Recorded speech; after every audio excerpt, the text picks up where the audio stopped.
أعوذ بالله من الشيطان الرجيم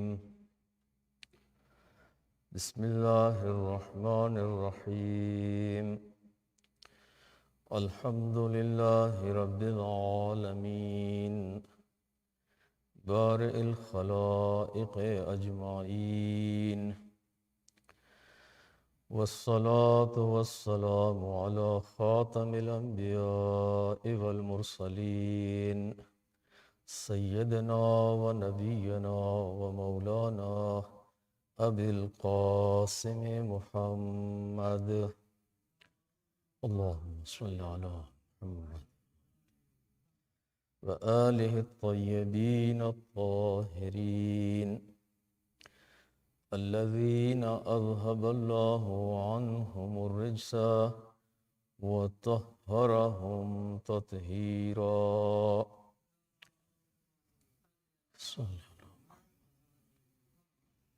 أما بعد فأوصيكم بتقوى الله فإنه حبل متين وعروة وثقى صلوات.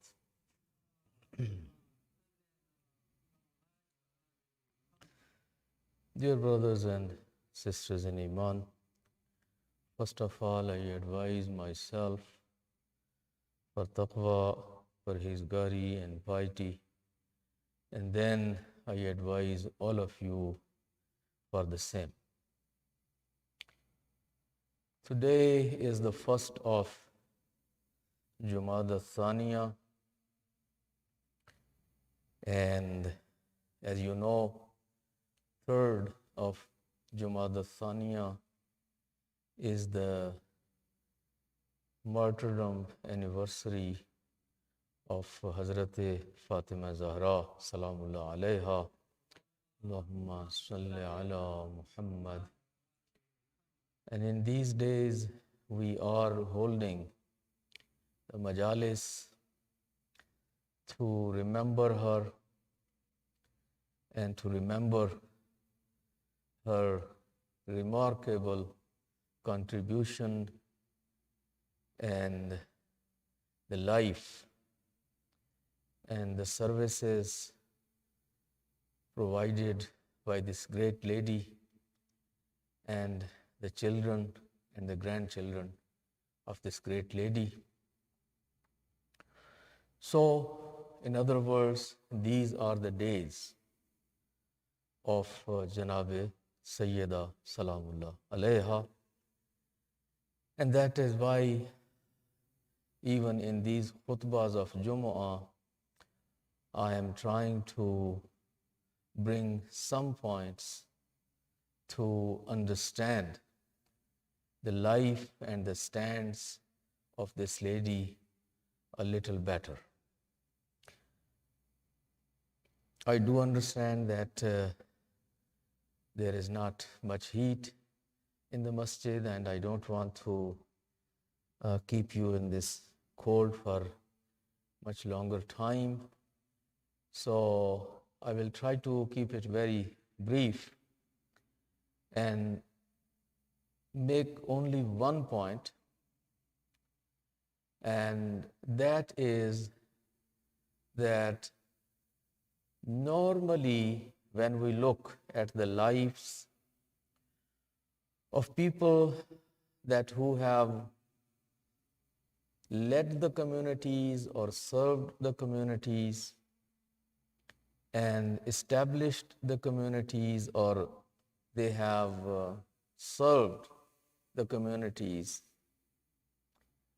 either they are merely and only scholars and engaged in scholarship, or they are mainly or only activists and involved in activism, or some of them are known as people that who are known for their ibadat, their worship, and their zuhud, and their being kind of excluded from much which is going on in the society. So either they are ulama, people of knowledge, scholarship, or actives, community organizers, people that who are activists, they engage in day-to-day life of community, and they take positions, and they stand up on certain issues, and they go and motivate people, and they give wake-up calls, and they lead and guide communities in that area.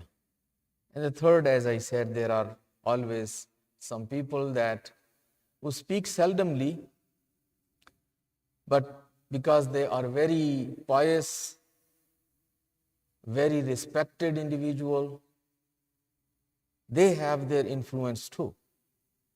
And they play their role through their ibadat and worship and influencing the society in their way. But when we look at the members of Ahlul Bayt alayhimus salatu wassalam, the Ma'asumeen, you start from the Prophet, come to Janab Sayyida, Amirul Mu'mineen, and the later A'imma until the 11th Imam, you will see that they are in all these three areas. They are people of knowledge,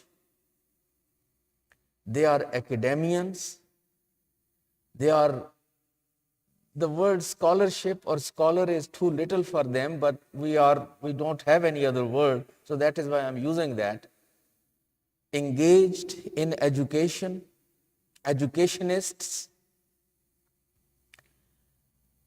and people that who are icons of knowledge and education, intellectualism, and then at the same time, these are on the forefront of activism. They are active in their families, in their neighborhoods, in their community, in their society.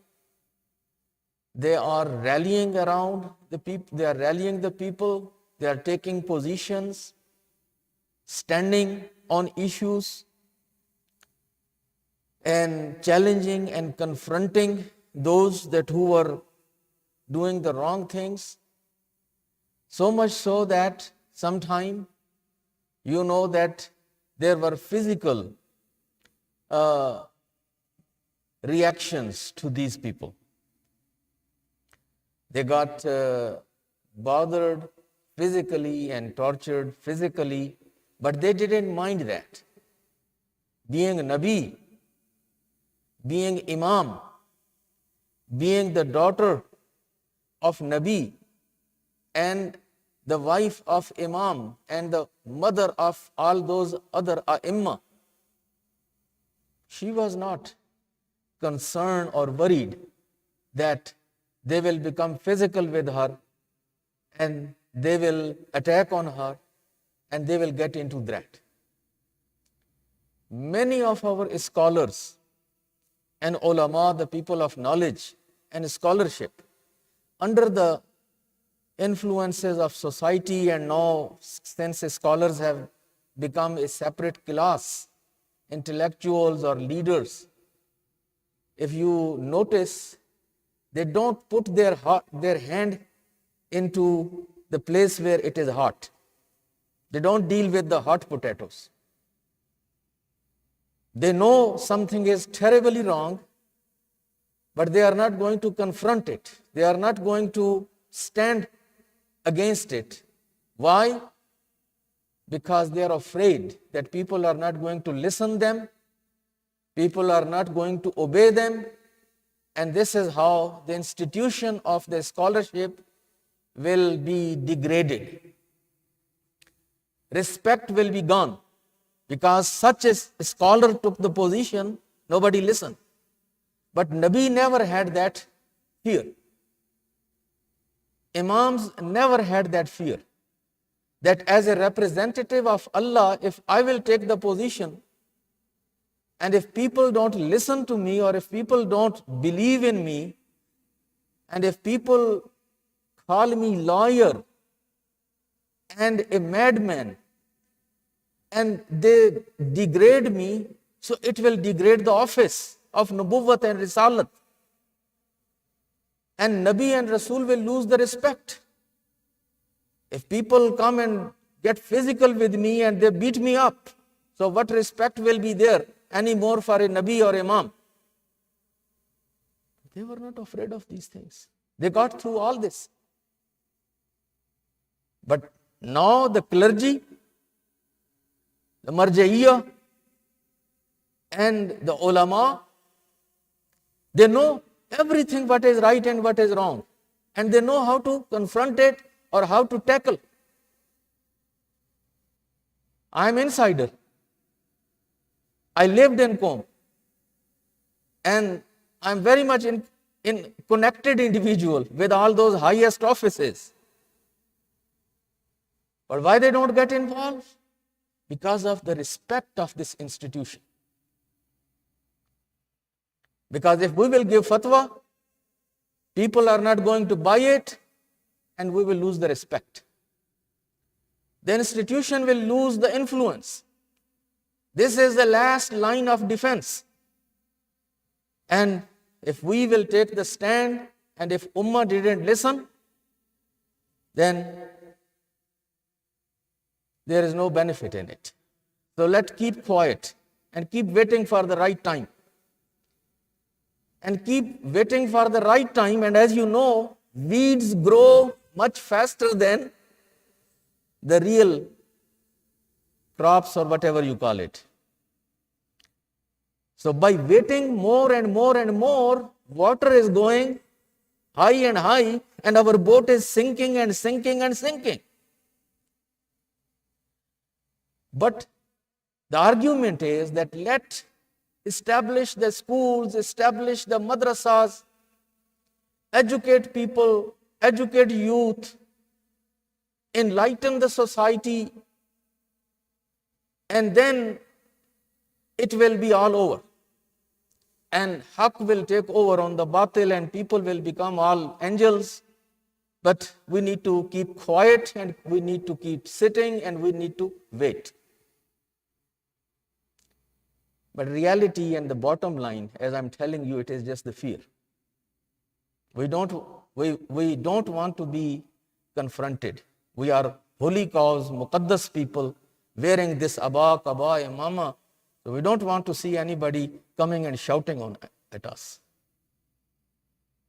We don't want to be called names. We don't want to lose some following. We don't want to become controversial. While every Nabi was controversial. If you look at the life of every Nabi and every messenger, his mission started with controversy. People always called every Nabi and every Rasul a divider of the community. That community was enjoying unity and everybody was doing fine. This man came, he divided the community. And community got divided. This was one of the common allegations against every Nabi and every Rasul. And this was the allegation against Ali. This was the allegation against Imam Hussain. What did Ibn Ziyad said? What did Yazid said? What even today their followers, those Kharjis, those extremists, even up till today, they said Imam Hussain had to keep quiet. Imam Hussain had to sit and wait for right time.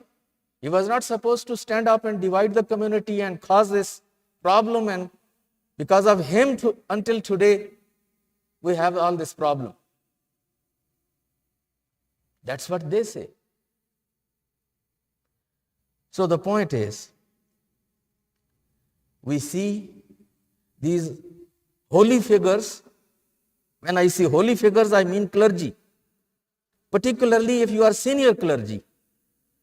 If you are, normally Shaykh Mutahari was used to say that all these ulama, when they are studying at Hausa, and they are students and they are senior students and they are junior ulama and teachers, they criticize everything what is going on in the community.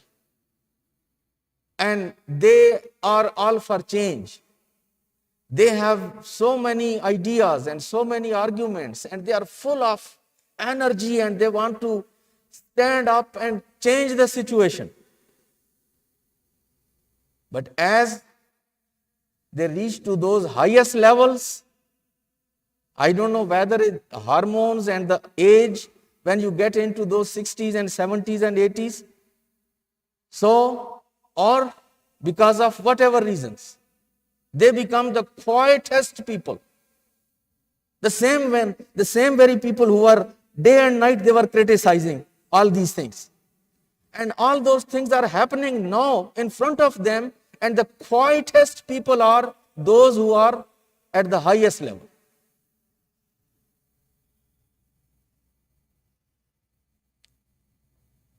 In the contrast, look at this lady, being a woman, being a lady. She is an individual who is icon of knowledge. She is born, raised in a house which is mahbate wahi, mukhtalaful malaika, ma'danur risala, the house where angels were coming down with wahi and with messages, house of risalat and nubuwat and ma'rifat. And she had so many these direct sources of knowledge. Her children were used to study the Lawh-e-Mahfuz. You can understand the level of mother. Hassan or Hussain sitting in her lap would read and look at Lawh-e-Mahfuz. The author, and she is the first author in Islam. Prophet never wrote anything, he only dictated things. Imam Ali wrote later. Companions were not allowed to write at that time anything, and later on also they were forbidden by their khulafa. But someone who wrote in Islam, that first author and the first writer, that is Fatima Zahra Salamullah Alayha, and her book Mushaf-e-Fatima is known and acknowledged in the Shi'i and Sunni sources both. Later, A'imma alayhimu salatu wassalam were used to refer to that book as a reference book. And sometimes they would quote that this is written in Mushaf-e-Fatima. Our grandmother wrote that. And she heard directly that from the angels or from Rasulullah sallallahu alayhi wa alihi wasallam. So, a lady of this knowledge, this background, that nobody could challenge her, nobody was equal to her. It is Khutbah Jumma. I don't have much time. But if you look at her Khutbah Fadakiyah, the way she talks about Tawheed, the way she talks about Risalat, the way she talks about Islam, and the way she talks about the pillars of Islam, the teachings of Islam, the ahkam of Islam, and their philosophy. Can you find anyone that who could have spoken on these subjects, on these issues as she had spoken?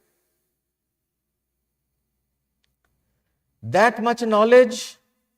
Then comes the activism. She was in the movement, as I always say, that from the age 2. In Shebe Abi Talib comes out. She is side by side standing with her father in Makkah. She came to help her father in Masjidul Haram, where no companion could help the Prophet to bring down that stomach of camel from the back of the father. This is just one incident. But she is involved, she is active, she is part of the movement. She comes in Medina. In many of those wars, she participated with those number of women that who went there to give the first aid to the wounded. The people who would get wounded in the wars, they needed first aid, they needed help. She was one of those that who was running in the battlefield to help these wounded Muslims. This is one of the things. She was a teacher.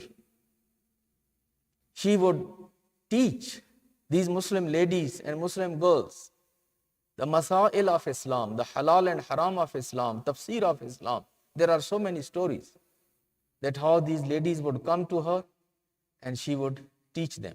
She would answer their questions. She was charitable. She was involved in service, helping and also when it comes to many of us, sometime when ladies are, if they are in careers, they have their what you call excuses that they are very busy professionals. If they are housemakers, again they have excuse because they have young children. They have husband who is working outside, they have young children, they have house, they have home, so they cannot be available. Fatima Zahra had extremely busy husband who was always traveling out of town or in the service of Prophet and going and doing all those kind of things. And she had very young children. Not only 1, 2, but 4 children. And she was everywhere. She was the excellent wife, excellent mother, and at the same time, coming to the masjid, engaged with the community, and doing all those things. And she was so much so active that this story after the death of Prophet, she is the first one who stood up. She is the first one who confronted the government. She is the first one who took the stand. She paid price for it. Her house was attacked. She was injured. She was disrespected. She was insulted. But she have gone through all that. But she was there. And then when it comes to the other thing, that those of us who are active, involved in organizations, then seldomly we are involved in intensive ibadat. We think this is long, lengthy prayers, nawafil, tasbih, dua. This is for those people who do nothing. And they just sit at home in masjid and they keep doing tasbih and they keep doing namaz and nawafil and all that. But we are mujahid, we are involved, we are active, we are building the community, we are serving the community, we are doing all these big things. So doing this kind of ibadat and that much ibadat, that is not needed by us. We don't have to do that. But again, you look at the life of Fatima. In that young age, this riwayat is from Imam Hassan al-Mujtaba alayhi salatu wasalam, that she would stand in nawafil and in prayers at night, that her legs, because of keep standing, that for that many hours in those nawafil, that there would become varam, what like you say swollen, the legs would get swollen. And when you talk about a young lady, you are talking about somebody who is teenager. You are not talking about 50 years old woman or 40 year or 60 year, that is understandable. But in this young age, your legs, if get swollen, so it means that how much you are standing. We still have the legacy of tasbih from Hazrat Zahra. Nawafil, Mafatihul Jinan, we have du'as and namaz of Hazrat Fatima Zahra Salamullah alayha. A lady that who was engaged in dua. We have du'as from Hazrat Zahra. We have tasbih, we have prayers, we have adhkar. A lady that who would be engaged intensively in ibadat. So what is the conclusion? That we don't have to put the knowledge, activism and ibadat into three separate compartments. That either we can become the academician and knowledgeable and scholars, and we can have the scholarship, but then we have no concern what is going on in the city and in the community and in the society. Or if we are involved in this area, then we are only doing this, but we are not into ibadat and nawafil and tasbih and zuhud and taqwa and all that. No. The life of Hazrat Fatima Zahra Salamullah alayha, and this is again, you look at the life of any of these Masumeen, any of members of Ahlul Bayt, they are everywhere. And I know typical argument that the argument will be, oh, these were Masumeen. These were the Masum. But you will see Zainab Salamullah alayha, the same individual, alima, ghaire muallama. Look at the knowledge, look at the activism of Zainab, look at the ibadat of Zainab. He was not Masum. Look at Abul Fazl al-Abbas. People heard only his bravery. But if you look at his knowledge, his irfan, his marifat, his activism, and then the ibadat of Abul Fazl al-Abbas. But again, I know the argument will be, oh, they were raised by Ali, they are members of that house, that family. But then I can show you people, the servants, the slaves, the companions, and the students of A'imma in their time. And this is how Shias were known for that. This is how a particular, meaning this was a particular kind of like personality of a Shia. Yani, this is how a typical Shia was used to be. Shias were known for their knowledge. They were known for their taking stand on issues, getting involved in community affairs. And the third thing was, they were known for their ibadat, their zuhud, their taqwa. All these three things were there. What went wrong? That today, when we look around, so we don't see as we were used to see these things centuries ago. That is a question, my brothers and sisters. I think all of you know the answer, or at least this is a question that you go with and try to search the answers. Don't try to be the person who does the easy grading for yourself or your community. And as these Zakireens always sell their manjan, that, oh, we are the best community on the planet and nobody is like us and we are ahead of everybody. That is all manjan. That is not the case. We are not even in the race, my brothers and sisters, at this time. When we look around, we are nowhere as a community. So that is the question, and I think we should ask each other when we talk about Hazrat Zahra, when we talk about Amirul Mu'mineen, when we talk about Imam Muhammad Baqir and Jafar Sadiq, we belong to them. And then where do we stand today? Recite us.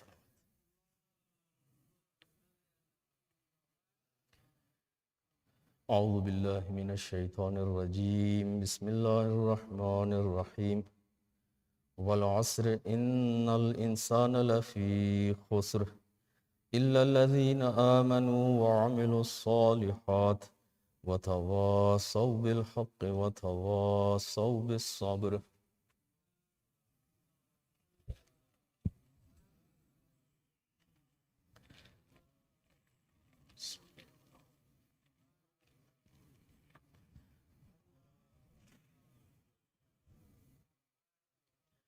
أعوذ بالله من الشيطان الرجيم بسم الله الرحمن الرحيم الحمد لله الذي لا إله إلا هو الحليم الكريم غافر الذنب وقابل التوب وهو الغفور الرحيم إن الله وملائكته يصلون على النبي يا أيها الذين آمنوا صلوا عليه وسلموا تسليما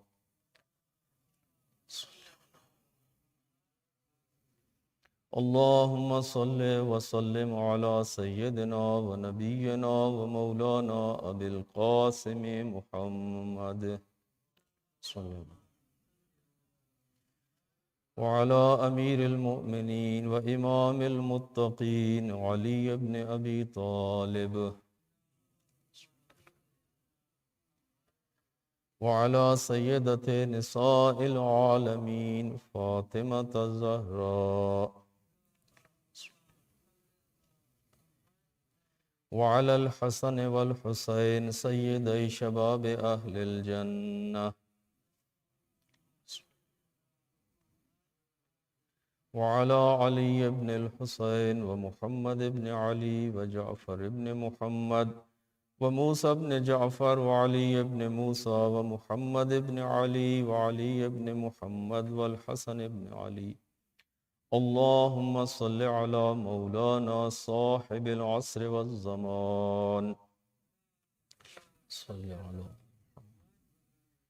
وعلى آبائه الكرام ما اتصل الليالي والأيام أما بعد فقد قال الله تبارك وتعالى إن الله يأمر بالعدل والإحسان وإيتاء ذي القربى وينهى عن الفحشاء والمنكر والبغي يعظكم لعلكم تذكرون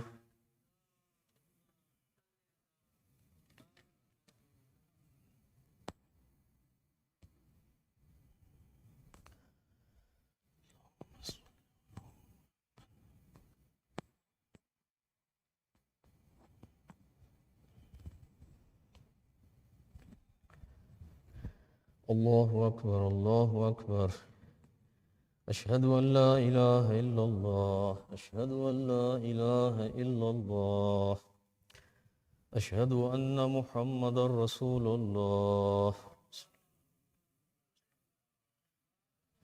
أشهد أن محمد رسول الله أشهد أن عليا ولي الله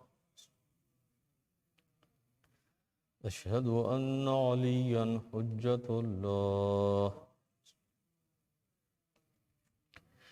حي على الصلاة حي على الصلاة حي على الفلاح حي على الفلاح حي على خير العمل حي على خير العمل قد قامت الصلاة قد قامت الصلاة الله أكبر الله أكبر لا إله إلا الله